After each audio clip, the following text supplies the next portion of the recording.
Hi, I am Shreyas Ravishankar. I am a graduate from BITS Pilani Hyderabad campus in Electronics and Communication.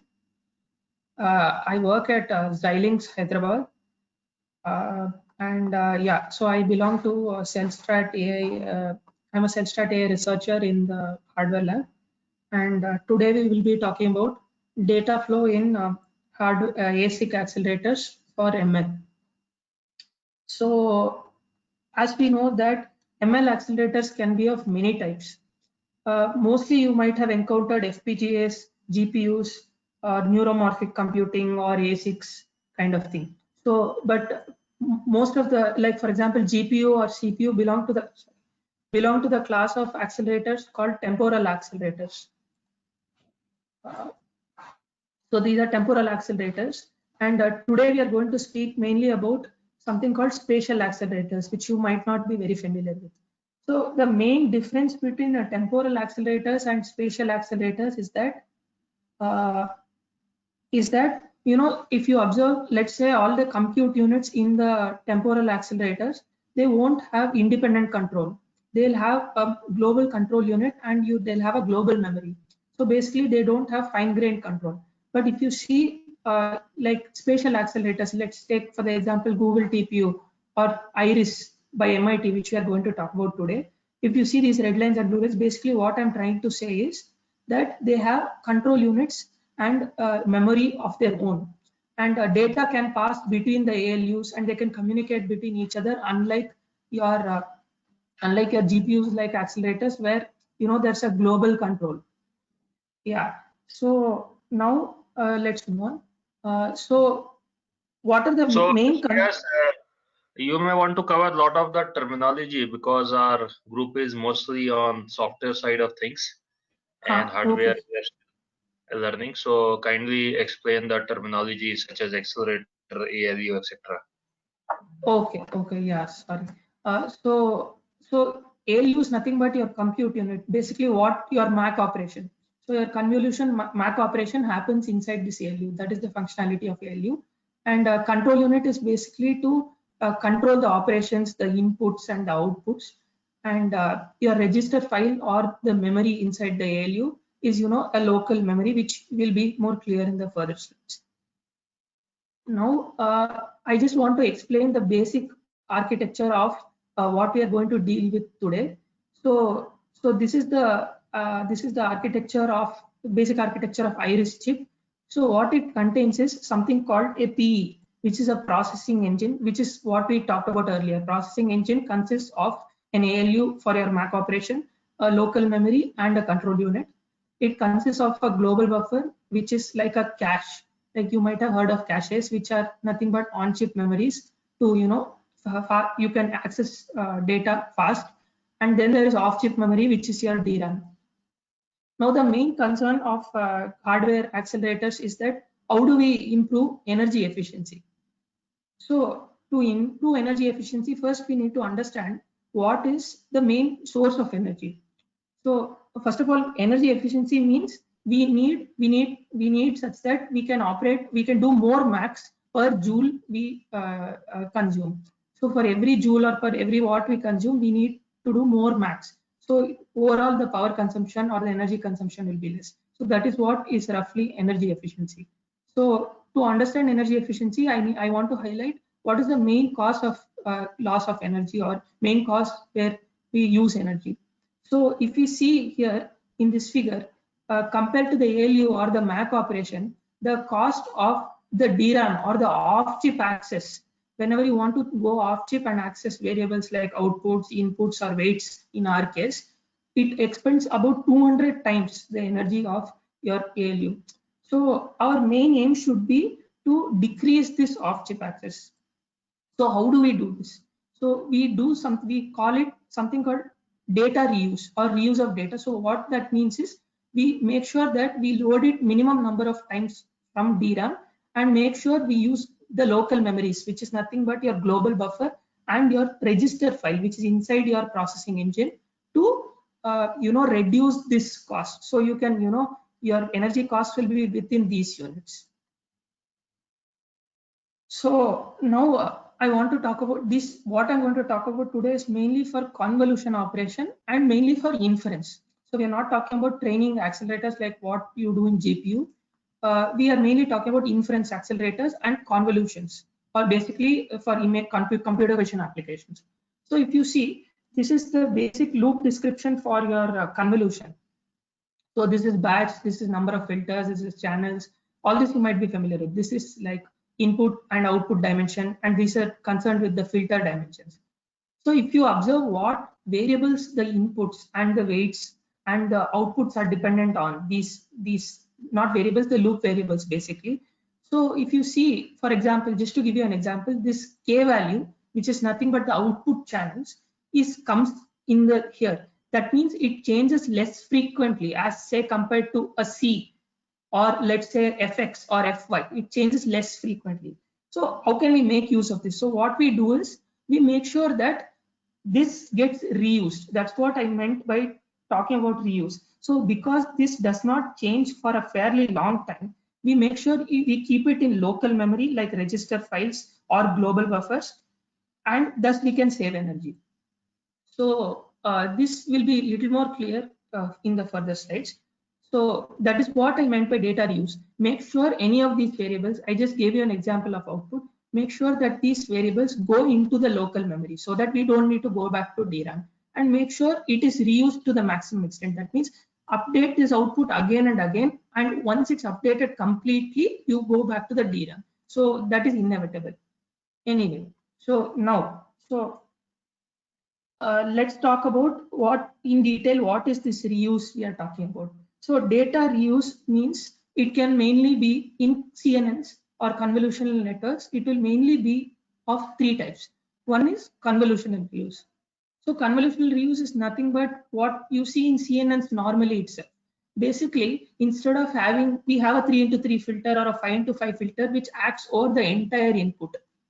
So instead of having each like one weight for every input pixel, we have like a 3x3 or a 5x5 filter which is reused across all the inputs.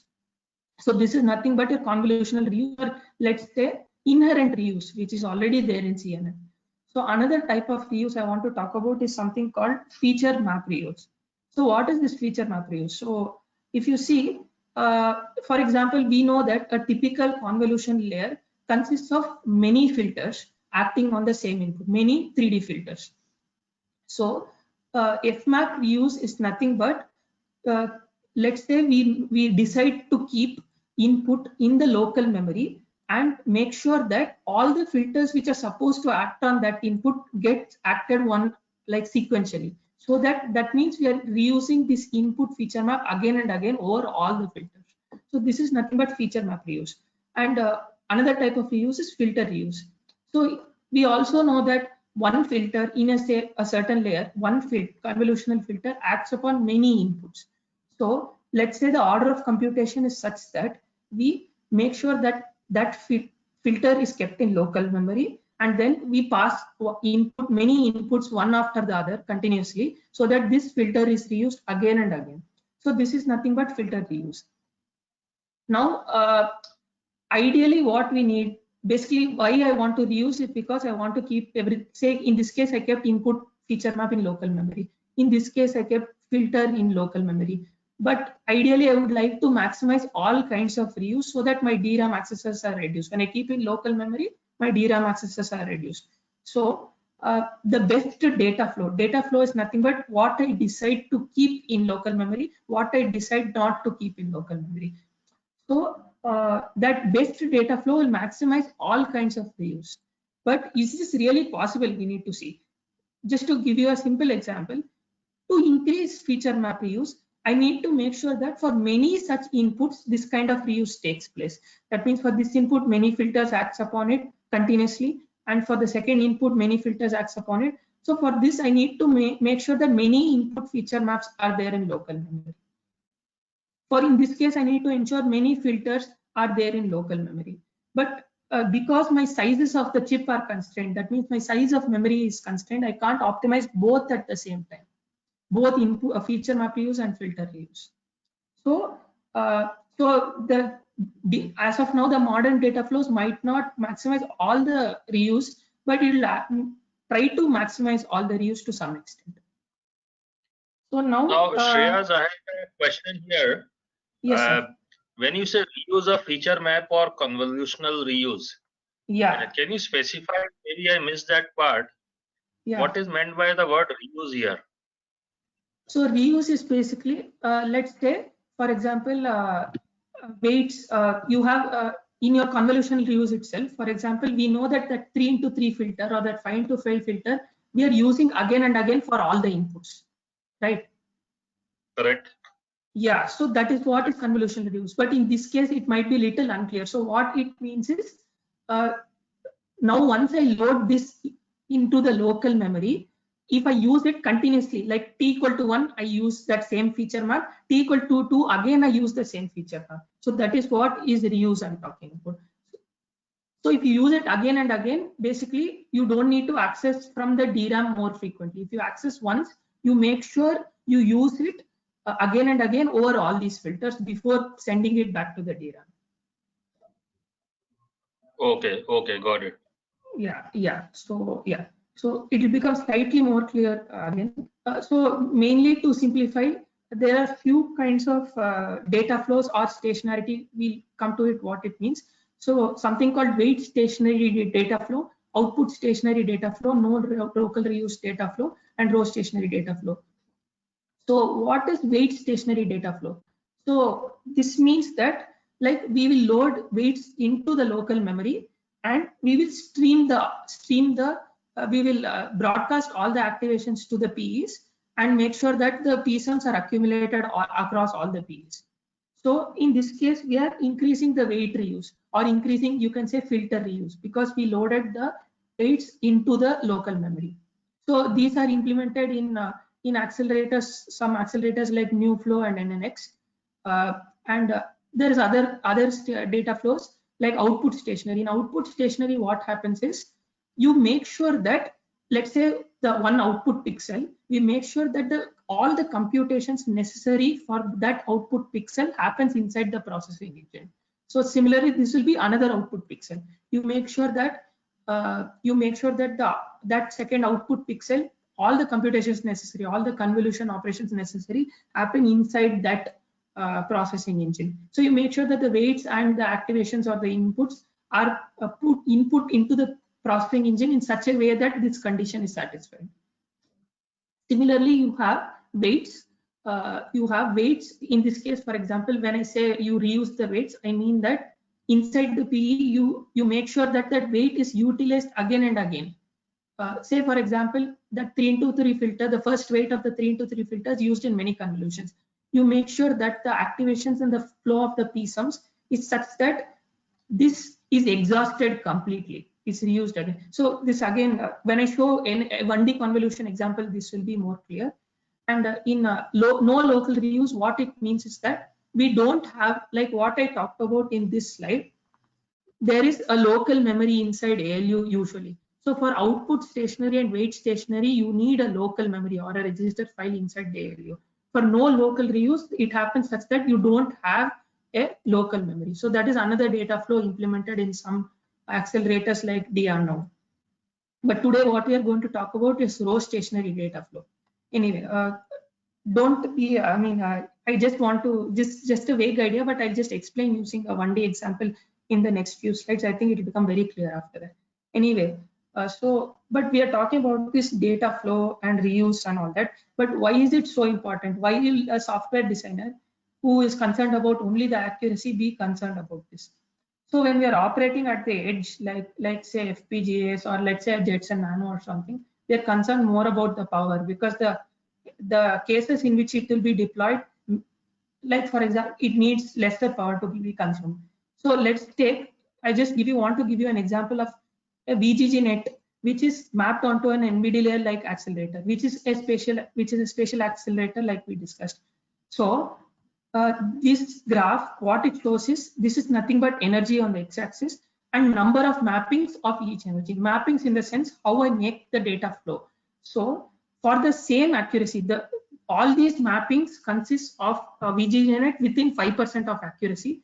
But if you see, there's a large difference mappings in this. Yeah, there's a large difference in the energy consumed. There are around 480,000 different mappings. That means there are 480,000 different ways in which I can schedule the operations on NVDLA.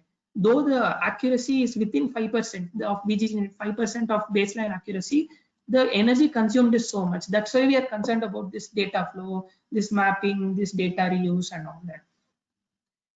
Now, let me just explain to you, this all might have been a bit vague. I'm saying weight I'm reusing, inputs I'm reusing, but I will take a 1D convolution example and tell you how it influences your energy or how it influences your data flow. So how the data flow influences your energy. So yeah, there is a question here. Yeah, if yes. you can see the question mark. If you click on that, you'll see the questions. Sorry. Yeah, so no, I'm actually not able to see the questions. Yeah, I can able to see the questions.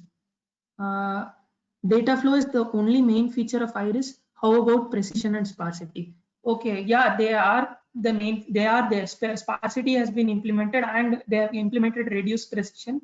But I'm not going to talk about that today. So that is going into more of detail of the microarchitecture of inside what each PE of Iris is. So I'm not going to talk about that today. I'm going to talk about data flow. Yeah. So yes. So there's only one question, sir. Can I move on? Are there any more questions? No, for now that was it. Yeah, okay, yeah.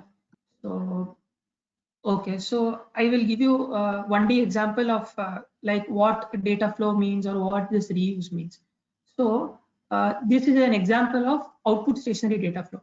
So when I'm mapping something onto hardware, this is the first thing I need to see. So let's take a 1D convolution example where there is a weight, which is S, which is here basically is 3, and there's X size the input and X dash is the size of the output. So now when I'm implementing an output stationary data flow, if you observe the output stationary data flow will be something like this loop description. So what I want to highlight is if you see the output is dependent on X, which is the output outer loop variable, and input is dependent on X and S, which is the input both the variables, and weight is dependent on only the inner loop variable. So if you see what variable changes the slowest is the output, because it is dependent only on the outer loop variable. So this is what I mean by stationarity.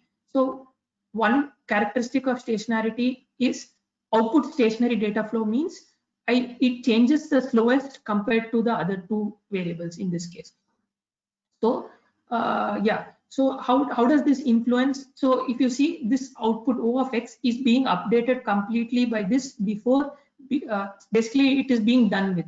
That's what I'm trying to say. Meaning if I want to explain using the figure, I will make sure that all the computations that are involving this output, which is this into this plus this into this plus this into this, takes place sequentially one after the other as soon as possible before going on to the next output. That means this changes the slowest, and this is changing more frequently. If you see this, and the inputs are changing more frequently. Now, how will this influence the memory size required for this kind of a data flow? So we need to see that. So this is nothing but buffer size. So at the current time instant, we are concerned only with one output. That means we need only one, like a one sized buffer, like buffer of size 1. Now to ensure that this computation takes place completely, we need to have 3 weights and 3 inputs at a time. That means the size of the buffer for the inputs and the weights will be 3 or S in this case. So, and I want to just see what the number of accesses are to each of that buffer. Yeah, so if you see, for example, the outputs, number of accesses are, so every time, so there's a, if you can imagine, there's an output being stored in a one-sized buffer here, and for every time I multiply this I multiply this weight and this input, it is going into that variable. So this into this, so every time that weight is being accessed, that means S into, so for each output, S times that output variable is being accessed. So the total number of times it is being accessed is S into X dash for each output. I mean, totally for all the outputs. Similarly, if you see number of times the entire weight buffer, which is the S size buffer, which is being accessed is, see, for every output, all these three weights are being used. So for X dash outputs, so all these three weights are being used. So X dash times the S size buffer, that many times I'm accessing the full buffer. So why am I concerned with buffer size and number of accesses? So when I'm designing the accelerator, I need to ensure that my memory sizes are optimal. I don't want to waste my area. That's why I want to analyze what are my memory size or buffer size for each of these data flows. And why am I concerned with number of accesses? The number of accesses will determine the energy, as will be apparent in few slides. I'll just show you the formula just to give you an example. So yeah, so basically I'm concerned with the data flow, which will determine the buffer size and number of accesses. Similarly, how is weight stationary data flow look? So if you see in the previous case, the output loop was iterated outside and S loop was iterated inside. In a weight stationary data flow, these two loops are interchanged. This means that, what does this mean? So if you see, the weights is dependent on S, so it will change much more slowly as compared to inputs which are dependent on both X and S, and output which is dependent on X. So that's what means by weight stationary. I make sure that this, whatever computations this weight, a single weight is used for, is done. Like for example, let's take this middle weight. So what all computations this middle weight will be involved in? For example, to calculate this output, it will be involved in this into this, and to calculate this output, it will be involved in this into this. So I'm making sure that the computations that this weight is involved in is finished before going on to the next weight. That is what is meant by weight stationary. Now again, there are few calculations for buffer size and the number of accesses. So here again, we need only one buffer size for weight. We need yeah. So we need, now, in order to make sure that this computation is complete, I need 5 different inputs to calculate the 5 different partial sums or outputs. So that's why I need a buffer size of 5 or X dash for inputs. And similarly, because each of these MAC operations, this into this leads to different outputs, I need that much size of output.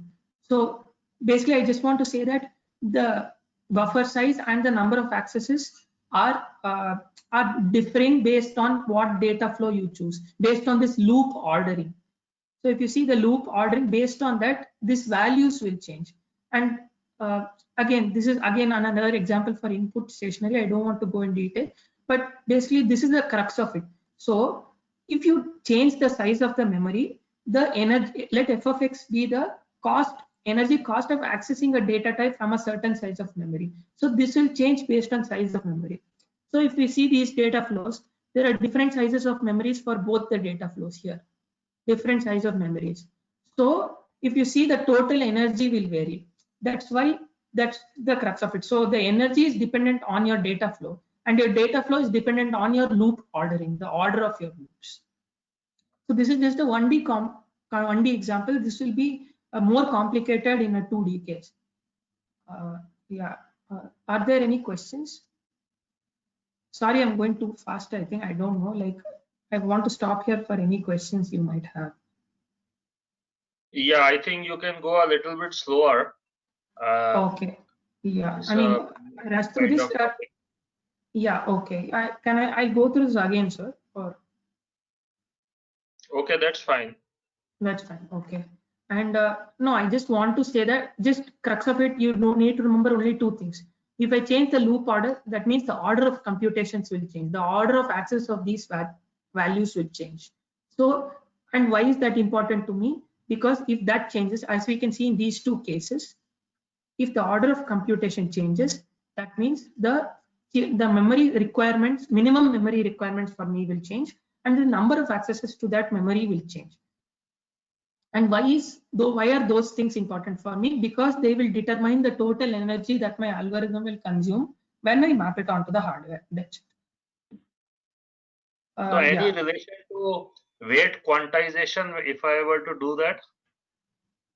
Meanings, I mean, quantization is a different thing. You can quantize, but it won't yes, quantization will also reduce your energy, because the quantization will reduce the amount of bits required to store your weight. So that itself is reduced, means definitely your memory access energy will be reduced. So that is also, that acts in together with this, but I just don't want to mix everything up. So I'm analyzing only this one. Yes. There's one question here. This seems to be static. Meaning, wait, can I see the question? 1 second. Yeah, you can see the question. Can you elaborate what static means? Like, yeah, it is decided beforehand before mapping onto the hardware. Like all this, like through a search algorithm, optimization algorithm, they will decide how to order the loops and all, and then it is mapped onto hardware. It's not dynamic, meaning it's not like when I see the layer, it's not layer by layer mapping. It's decided beforehand the entire convolutional network, how it will be mapped, and then it is mapped. Yeah, okay, nice. Next, I just want to, so I mean, a typical accelerator won't be like, there's no use of having a 1D convolution, right? We operate on 3D convolution or 2D convolution. So when we introduce more memory levels, like what we talked about here, so if you see here, for example, there are more number of compute units or processing engines, and there are more levels of memory. This is what we were talking about just now. There was only one memory level in the 1D convolution case. There can be a global buffer, there will be a DRAM. So there are multiple levels of memory. So how does the loop description change? This loop description change when I have more levels of memory. So when I have more levels of memory, it just manifests in the form of, you might have heard of this loop blocking. So what it does is, instead of having one loop which iterates over all the weights, I have two loops which go over some weights. So this is nothing but represents your 2D, like two memory levels, like a global buffer. This can like this may represent your global buffer, and this will represent your memory inside your processing engine. So if you can observe just a small fact, that these two loops change much more slowly, and these two loops change much more fast. Basically, it says that you just transfer some variables from global buffer to the closer memory, which is the register file inside the processing engine, and do your computations. And how does your more number of P's, which is what is typical in an accelerator, more number of P's affect your loop description? So that will come, sorry, that will, I lost the slide, I think. So that will come in terms of a parallel for loop. So parallel for is basically, what it means is, everything under this happens in a parallel fashion, basically inside different PEs, that kind of thing. I just wanted you to explain this, because what a typical accelerator does is, there are two processes. One is deciding this loop description, because this is the most complex one, because a typical accelerator one will have so many P's, and it will have multiple memory levels. So this is how your search space will look like. Search space in the sense, now say I want to map an algorithm into the hardware, I need to see how to map. Like we saw before in that VGGNet example, there are about 480,000 mappings, and brute force is not the go-to method. We need to define search algorithms over a search space. So to define that search space over which, how to map our algorithm onto the hardware, basically this is the first step. We need to decide the loop order. We need to decide these is a thing called blocking factors. Some of you might be familiar. So we decide these factors. How do you split between the two memory levels? Split your data type between the two memory levels. And how do you, so that is the first step. So deciding this loop description and blocking factors. And another factor is, even after you decide this, so what does this loop order or this blocking factor decide? It decides your order of computation. How the order of computation, like for example, in this case, we saw that the weights, a particular weight is being used again and again in a sequential manner before moving on to a different weight. So the order of computation, that is what I'm talking about. So deciding the order of computation is first step, and the second step is even after you decide, the order of computation, it is still not deterministic. We'll understand how. Meaning, you even with the same order, you can map it in different ways onto the hardware. Okay, let's I just want to tell you. So let's assume. Okay, I'll move on, so it'll be more clear. There are some questions, Shreyas, if you check. Yeah. Sorry, sir. Yeah.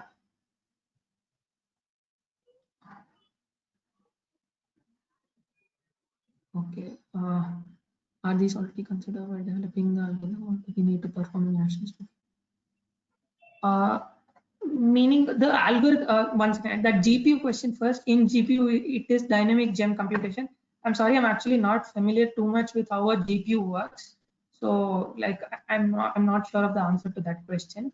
And second question is, are these already considered while developing the algorithm, or do we need to perform any action to keep the optimum usage of energy and computation? So the algorithm as such is not usually not kept. I mean, they don't consider these energy factors or these kind of factors while designing the algorithm itself.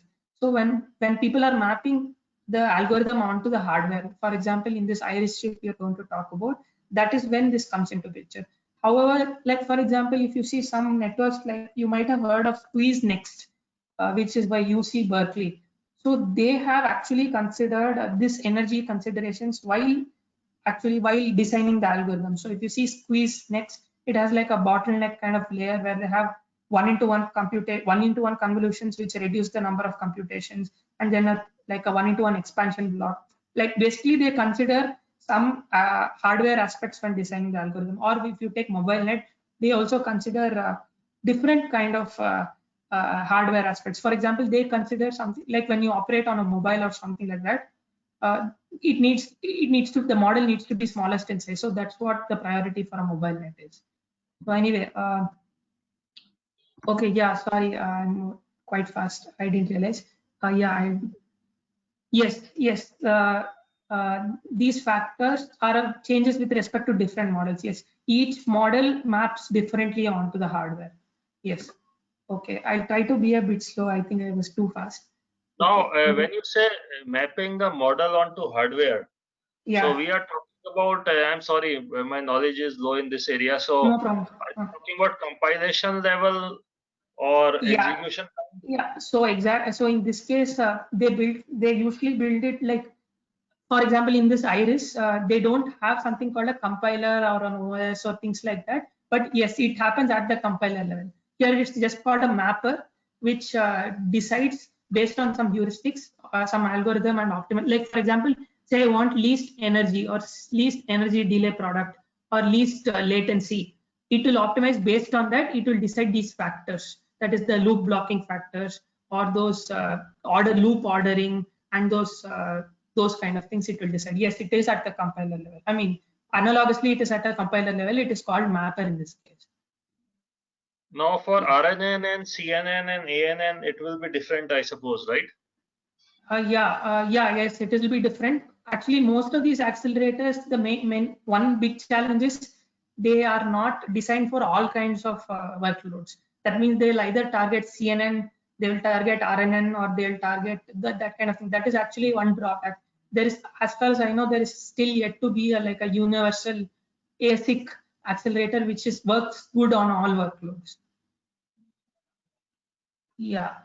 I think I can move on. I'll try to be a bit more slow. Now, so Shreya's, Darshan has presented a couple of workshops in our lab, which deal with model compression, weight quantization. Yes. So they are so the topic you are discussing, it's different from what Darshan has presented, right? But this is one more optimization topic. Is that correct? Yeah, exactly. For example, even in the architecture I'm discussing, which is Iris, they have implemented sparsity, they have implemented weight compression, they've also implemented that a compressed format representation, like storing in a compressed format that Darshan discussed the other day. So they have implemented all this. So basically, they combine all that to make the best accelerator. Yeah, so it's already very confusing, so I didn't want to bring everything at once. So there are some more questions if you see there. Yeah, changes to batch size also. Yes, yes, based on batch size also, this mapping will change. Batch size is also part of the iteration space. But I think, as far as I know, in Iris alone, the chip we are talking about, I think it allows for a batch size of 1 and they're computed sequentially. This Iris is a Xilinx specific chip. Is that correct? No, sir. It is no, sir. Sorry, it is from MIT, sir. Like it's an ASIC accelerator from MIT. Okay, okay. Yeah. And this is hardware level optimization as opposed to some of the techniques discussed by Darshan in prior sessions. No, actually, if you see, this is also soft. I mean, it is concerning the hardware level, but it is done by the compiler. You can say it is done by the compiler or mapper. So it is done at a software level. So they search the various mappings in an optimal way, such that they get a more optimal or energy efficient mapping. Okay. So this is again done at the software level, but you can say, yeah, again, it's like considering more of what happens on granularity of hardware, like what happens when a certain kind, what happens when the data flows in the hardware and how energy is consumed, those kind of things. Yeah. And yeah, okay. Okay, sounds good so far. Yeah, try to be a little more slow. Like usually I don't realize, I'm sorry. Okay. There's one more question here. Yeah. Please give an example of compiler and DNN accelerator. Meaning, like I didn't get the question exactly. Once again, I lost the question. Anyway, what do you mean? Okay, so, that's fine. Continue. No, I want to tell you that in this Iris chip, what I'm going to talk about now, they have built the compiler or mapper by themselves. It's not standalone. Like it's not like your TVM or something like that. It's not standalone. It's built with the chip. So that's how they demonstrated how good the chip is. So they designed the mapper, they designed the hardware, and they connected the computer using PCI to your accelerator, and they mapped the algorithm onto the hardware. Yeah. Anyway, so continuing. So how does so now we talked about a 1D convolution example, but I want to talk about how exactly it takes place in Iris. So to give you a rough idea, so let's take the example of a 3x3 filter, and let's say there are let's say it's a 5x5 input. So how it is, so there are two main steps in the mapping onto the hardware. One is called a logical mapping. So logical mapping is not really the actual how it will actually be mapped into the hardware. You can think of it as like virtual memory. So virtual memory is not like how it is actually stored, right? There is some sort of computations in between which map the virtual mapping to the actual mapping in like caches and virtual memory. So this is something like that. So logical mapping, just imagine this is the first step in the mapping process. So what is the first step? So first we consider something called a logical PE set. So what is a logical PE set? This is nothing but a logical PE set. So which is concerned with one 2D convolution. So if you see one 2D convolution, if you see this process, it is nothing but one full 2D convolution. So how it is mapped? So in this first step, what it's mapped is each row of the filter is mapped onto each PE, and each input is mapped into each row. So if you see, different rows are being mapped. So why it is called a row stationary data flow is because one full row of input and filter are mapped onto each PE. P again is processing engine, the ALU with the control unit and the memory we talked about earlier.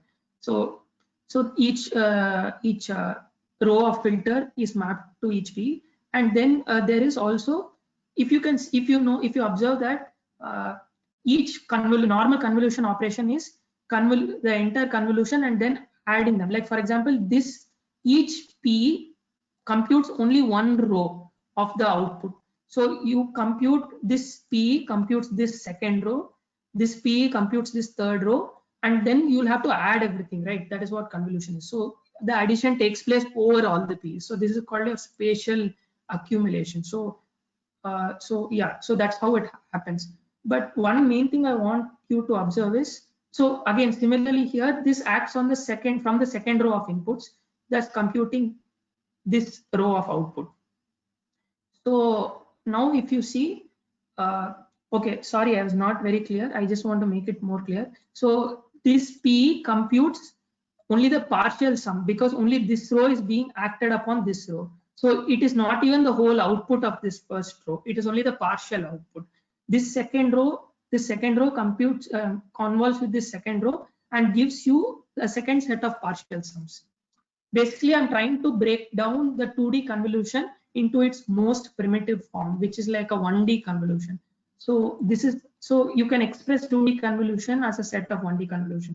So each P performs that 1D convolution, this 1D, this one row into this one row, this one row into this one row is performed by this third row into this is performed by this, which results, when you add all three of them, it results in one output row. So similarly, this entire column is responsible for the second output row. This entire column is responsible for the third output row. What I want you to mainly observe is, if you see there are repetitions of the filters across the P's, and there are repetitions in the diagonal way for the inputs, like row 4, row 4, row 3, row 3, row 3, row 2, row 2. And what does this mean for us? So it means that instead of, for each P, let's say there's a memory here where I fetch all these inputs, instead of fetching the, say for example, row 2, 1, 2, 2 times, or instead of fetching row 3 times each of them, what I do is I fetch it once and I broadcast it, like row 2 here and row 2 here. If I fetch row 3, I put it here. I fetch once and broadcast it. So basically you can think of it as I'm reusing it across, reusing the inputs across, like diagonally or spatially, and I'm reusing the filters row wise. That means for filters also I will take, instead of taking each row again and again for each of the P's, I take from this memory once and I broadcast it over all the P's. Yeah, so again, not to confuse you, but just to give you an overall idea, all the weight stationary or the input stationary or the output stationary can be boiled down to mainly two things. One is this spatial reuse, which I take and I broadcast it instead of taking it again and again. That is spatial reuse. I'm doing that here for both filters and inputs. And something called temporal reuse. So what is temporal reuse is that, assume now I'm explaining you what temporal reuse means. So this is nothing but one P, that is we are observing only one P across 3 time instants. So what happens across 3 time instants? So I'm talking to you what temporal reuse means. So temporal, if you see, for example, in the first time step, this convolution, this input and this convolution takes place to give you this output. So now if you see the next time step, if you see the same filters, same ABC filters are being used over a slightly different set of inputs. A is not being used this time, B, C, D are being used. So here if you see, I'm using ABC and ABC over consecutive time instants. So this is nothing but your temporal reuse. So I'm using it over consecutive. So if you see all continuous, these 3 time instants to give you these 3 outputs. These 3 outputs, the consecutive time instance, I'm seeing at that granularity, I'm able to use the same weights again and again. So this is what is temporal use. So you can technically forget most of the things I told you about to simplify everything. This is nothing but one, there is something called spatial reuse, where I take it once and broadcast it. And another thing is at consecutive time instance, what happens at that granularity, if you see, the weights are being used again and again. So that is temporal reuse. Yeah, and questions. Okay, sorry. The name of the name of the chipset is Iris. If you can search Iris from MIT, and it came out in 2016. And anyway, so let me know if you need any more details. And what is P is basically what I talked about. So let me go back to the first slide. So sorry.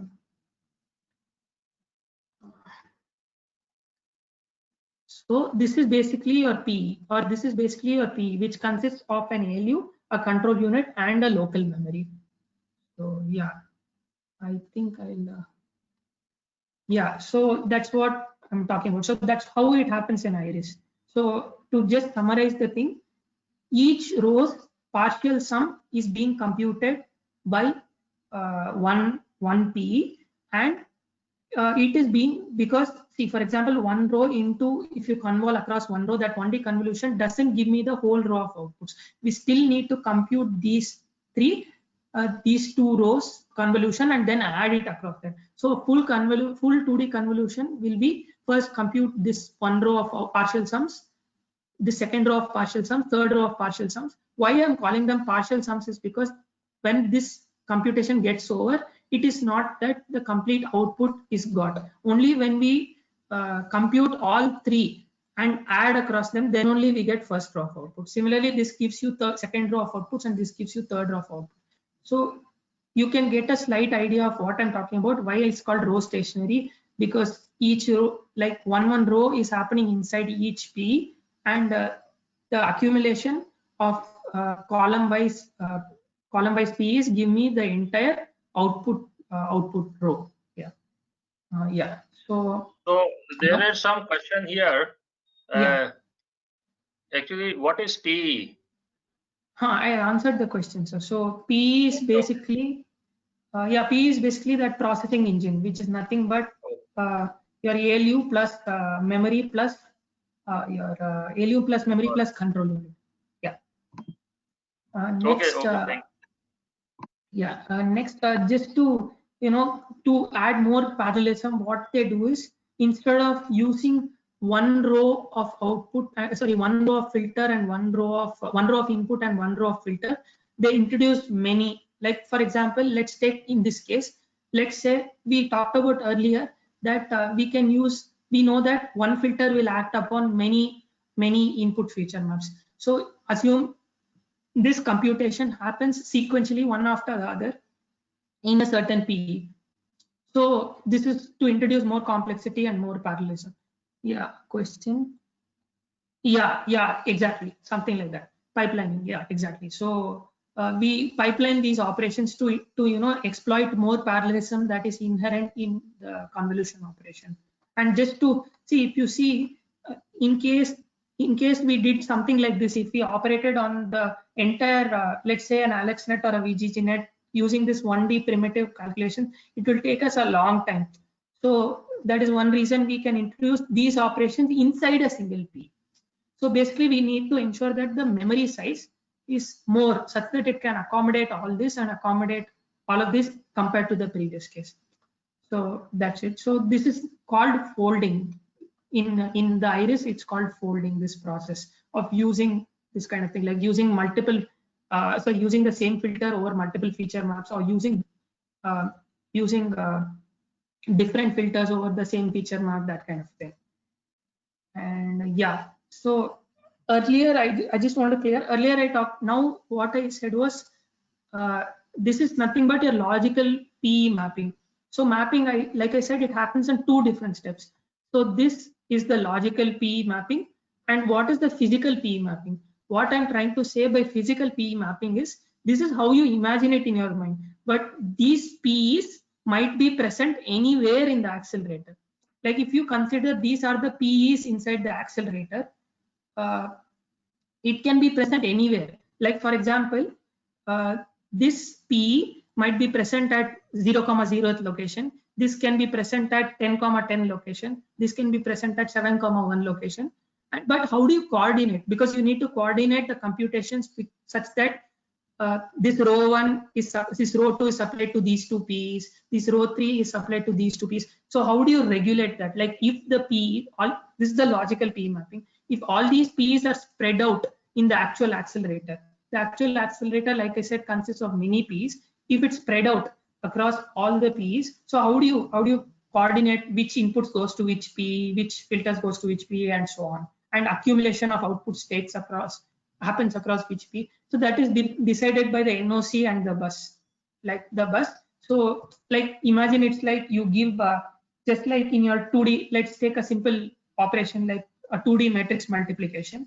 You have indexes given to each of the elements, right? 1, 1, 2, 2. So imagine those buses give indexes to the corresponding piece. Say for example, we know that at a certain time this and this, say this is at 0,0th location, this is at 10,10 location. The NOC and the bus, they will coordinate such that row 1 and row 3 are supplied to this row 1 and row 2, they will take care of that. So you don't need to worry about that. Meaning they have, the accelerator is designed such that, designed to give more flexibility. All in all, what I'm trying to say is the order of computations is not the only thing. The order of computations may be one thing. Order of computations is what we talked about earlier. That is the loop ordering and the blocking factors and all that. So that is one factor. And how it is mapped on the actual hardware may be completely different. Maybe not how you imagine it. It's not like this. Basically, that's what I'm saying. So it is not ordered like this, though this is like a virtual mapping, like a logical mapping. And this is how the actual mapping takes place. Like it can be situated anywhere. So yeah, so then yeah, so this comes to the end of Iris. I'll just answer a few questions. Sorry. Yeah, okay, I'll explain temporal mapping again once. So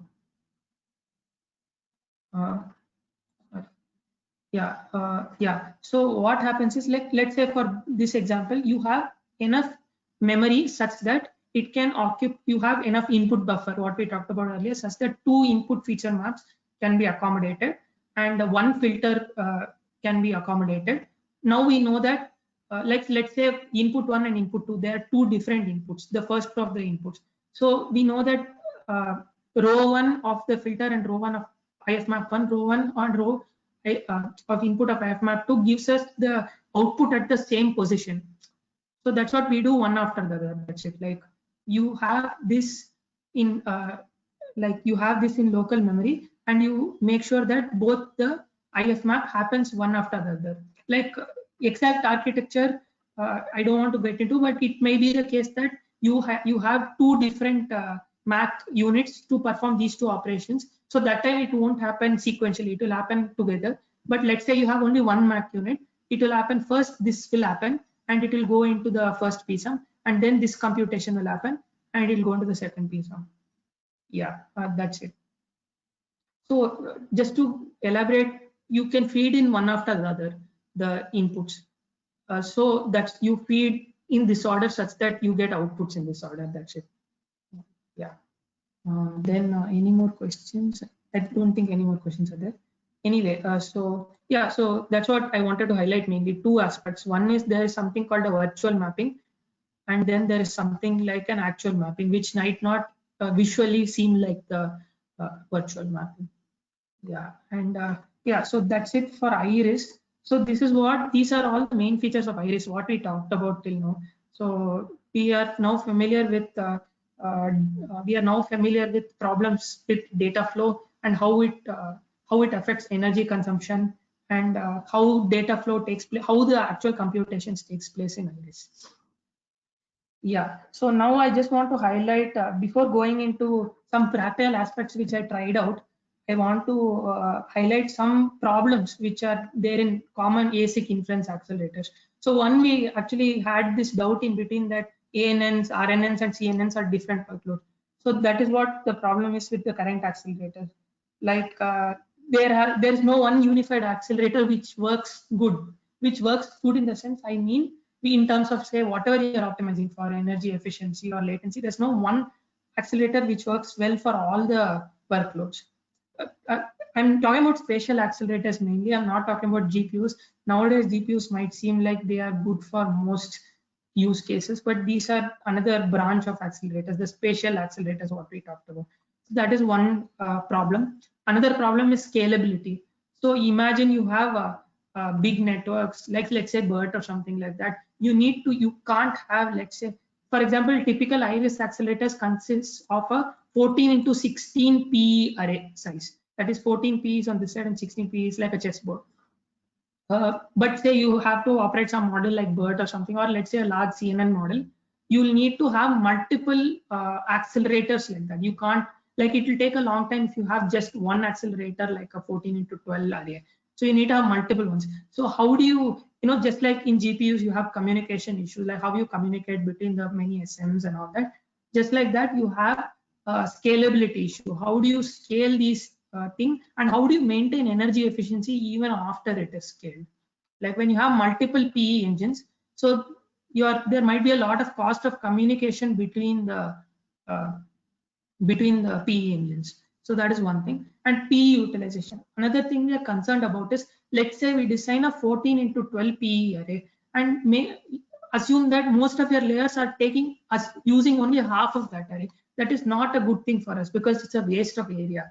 So that is one major concern, especially with networks like MobileNet. I found out is they occupy very less P. They don't have good P utilization when it is scaled up. Like let's say 256 into like 64 into 64 or 128 into 128 PE array. And again, data flow is another concern. Like they are coming up with better and better data flow. Like this row stationary data flow is considered one of the best. So the row stationary data flow is considered to be one of the best data flows out there. Similarly, there's something called RS plus data flow. There are many other data flows. Maybe I won't go too much into that, but that is a challenge for us to optimize all kinds of views to make it more energy efficient and so on. And again, the sparsity, as we discussed previously, that sparse neural networks have different challenges like memory access and all that, like irregular memory access and all that. So this particular accelerator might not work very well for that. So there are many challenges to that sparsity. So combining all this will give you the godlike or the best accelerator. All like researchers are still solving this problem. Anyway, I just go on to the experiments I did. Some of these experiments I did last semester when I was in college. So there's this simulator called NN Data Flow Simulator.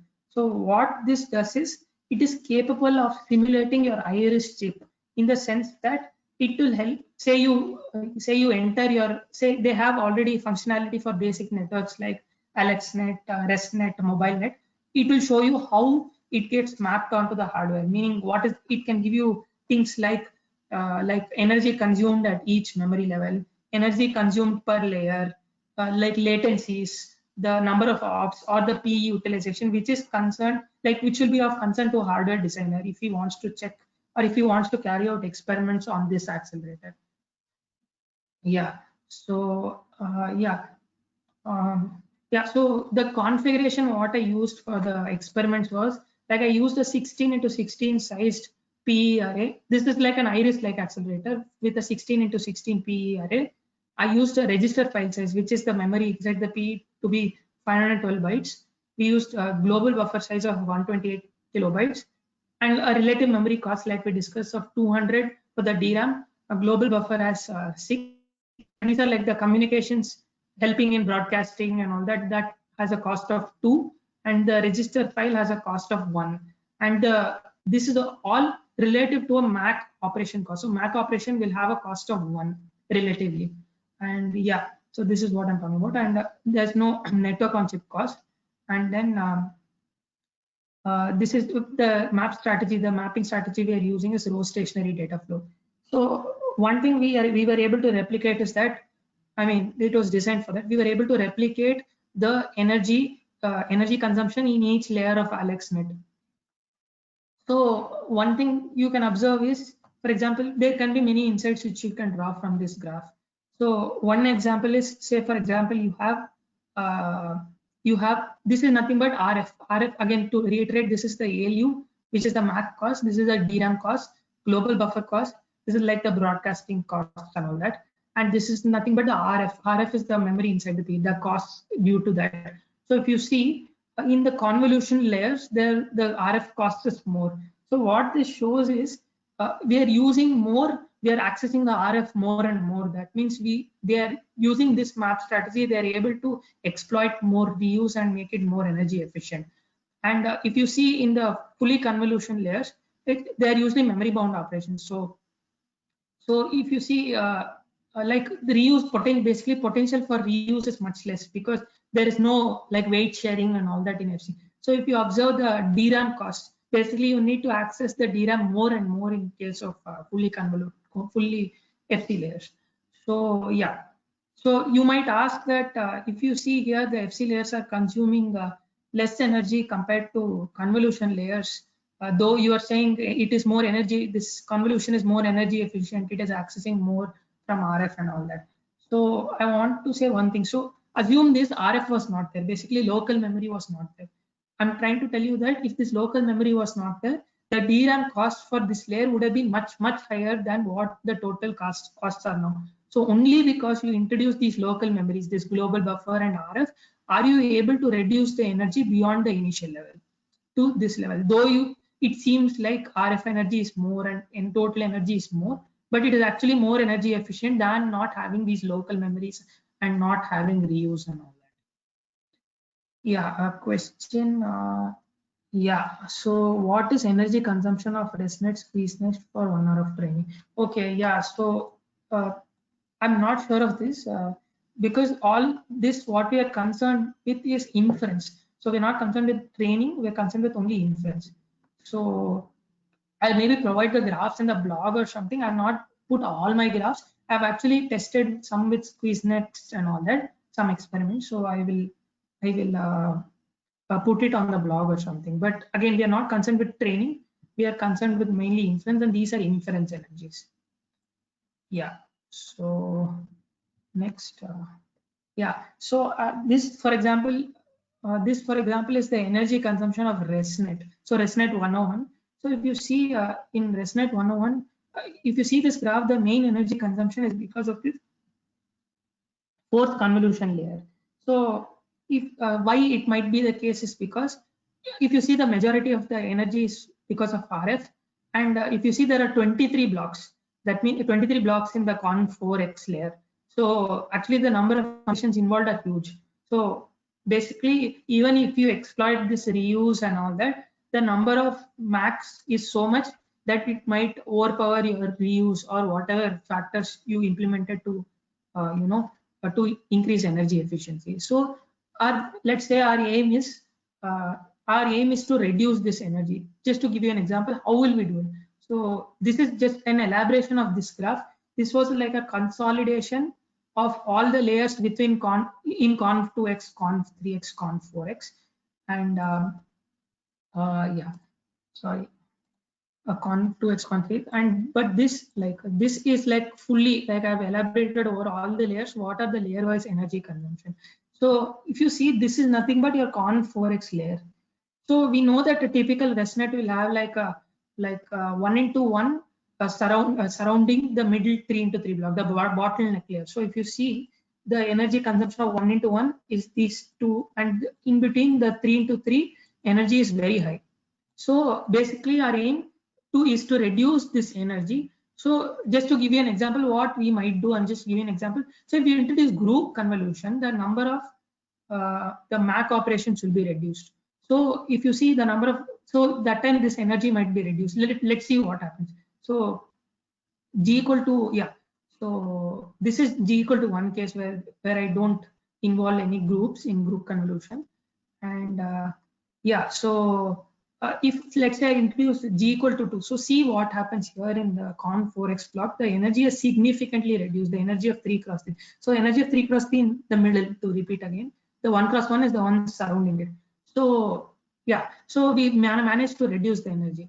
Now, but till when will be reduced? Like group convolution, we can go up till up till the number of groups is equal to the number of input channels, right? Yeah, and just to go back, I just want to make it clear that why would I introduce group convolution in a ResNet? So that's why I'm telling you all this. So, and by introducing group convolution in ResNet, what I mean is only the 3x3 convolution will be group convolution, and the 1:1 convolution which is surrounding the 3x3 will not have any change. Because if we try to introduce group convolution in that also, then our accuracy will be hurt. So I'm trying to ensure that our accuracy is not hurt, as well as our energy consumption is less. So what I'm trying to do is, I'm trying to introduce group convolution here. Yeah. What type of convolution implementation is used in Iris?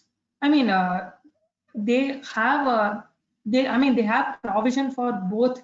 They have provision for all kinds of convolution, meaning the Iris initially they didn't test on many networks. They tested only on AlexNet. There's one paper which tested on AlexNet, and the subsequent paper elaborated the microarchitecture of Iris. But later on, some experiments, like for example, this NN Dataflow is a simulator from Stanford.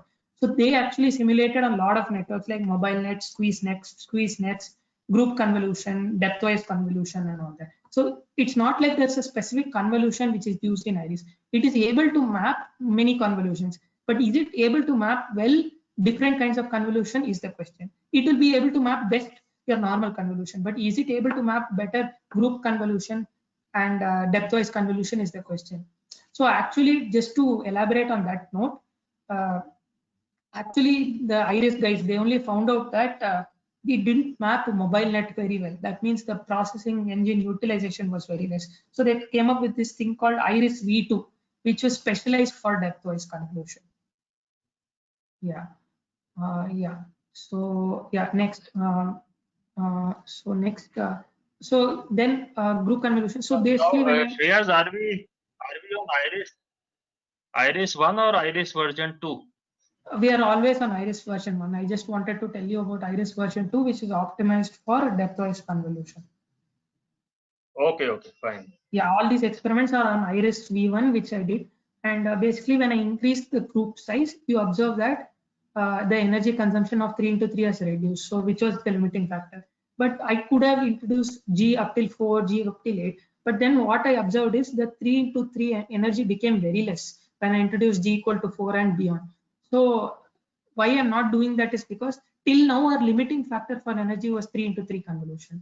But now it is 1 into 1. Now they are equal energy. If I increase G equal to 4, G equal to 8, it will. So then our 3 into 3 won't be a limiting factor. Since we don't change 1 cross 1, 1 cross 1 will become limiting factor. So you can say something like this might be the optimal mapping for a ResNet, which is more energy efficient and all that, like compared to a normal ResNet. So like, for example, we carried out tests on group convolution and we carried out tests on how this affects the accuracy, because usually ResNet is not deployed with group convolution. We tested how it affects accuracy and how it affects latency.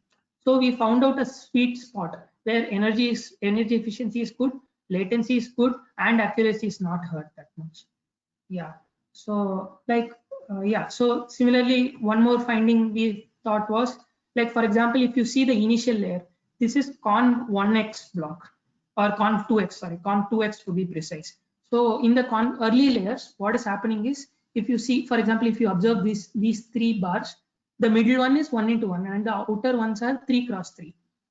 So in the initial layers, the 3 cross 3 is consuming more energy compared to 1 cross 1. And in the later layers, for example, here the 3 cross 3 is consuming more energy. So if you see, even within a network, like we talked about workload variability between ANNs, RNNs, CNNs, but even within a network, the energy is not uniform. It's not like 3 cross 3 always consumes more energy. So this brings about more challenges to data flow, and like they are thinking about hybrid data flows, like different data flow for this and different data flow for this, such that the energy is minimized. Yeah.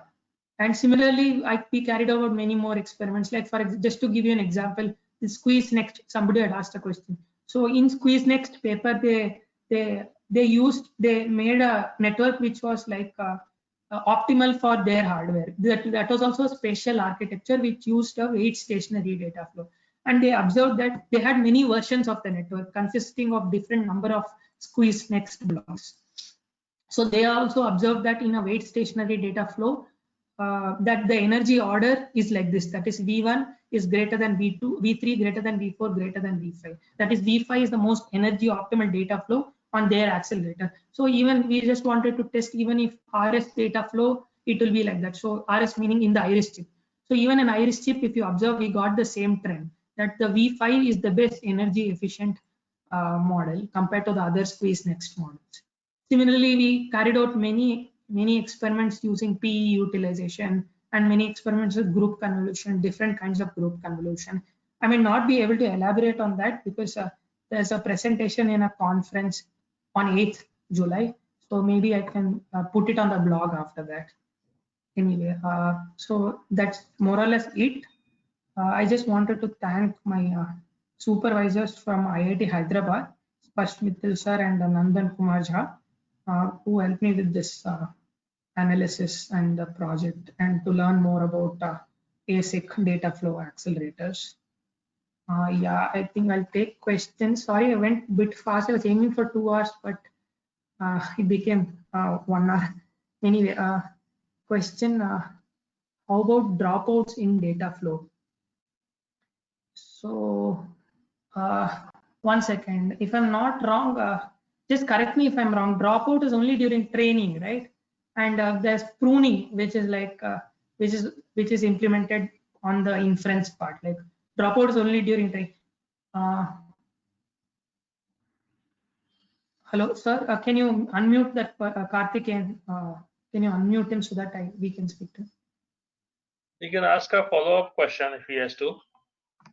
Okay. Yeah, okay, fine. Yeah, it's clear, he says. So we implement pruning, yes. So what I'm trying to say is the pruning, quantization, all of them have also been implemented in Iris. Since it's already confusing, even for me, it's already confusing. So I didn't want to mix everything. So all these optimizations together give you a proper, like an awesome ASIC accelerator. Yeah, and I think that's it. This Dr. Sparsh Mittal, which department in Roorkee is he from?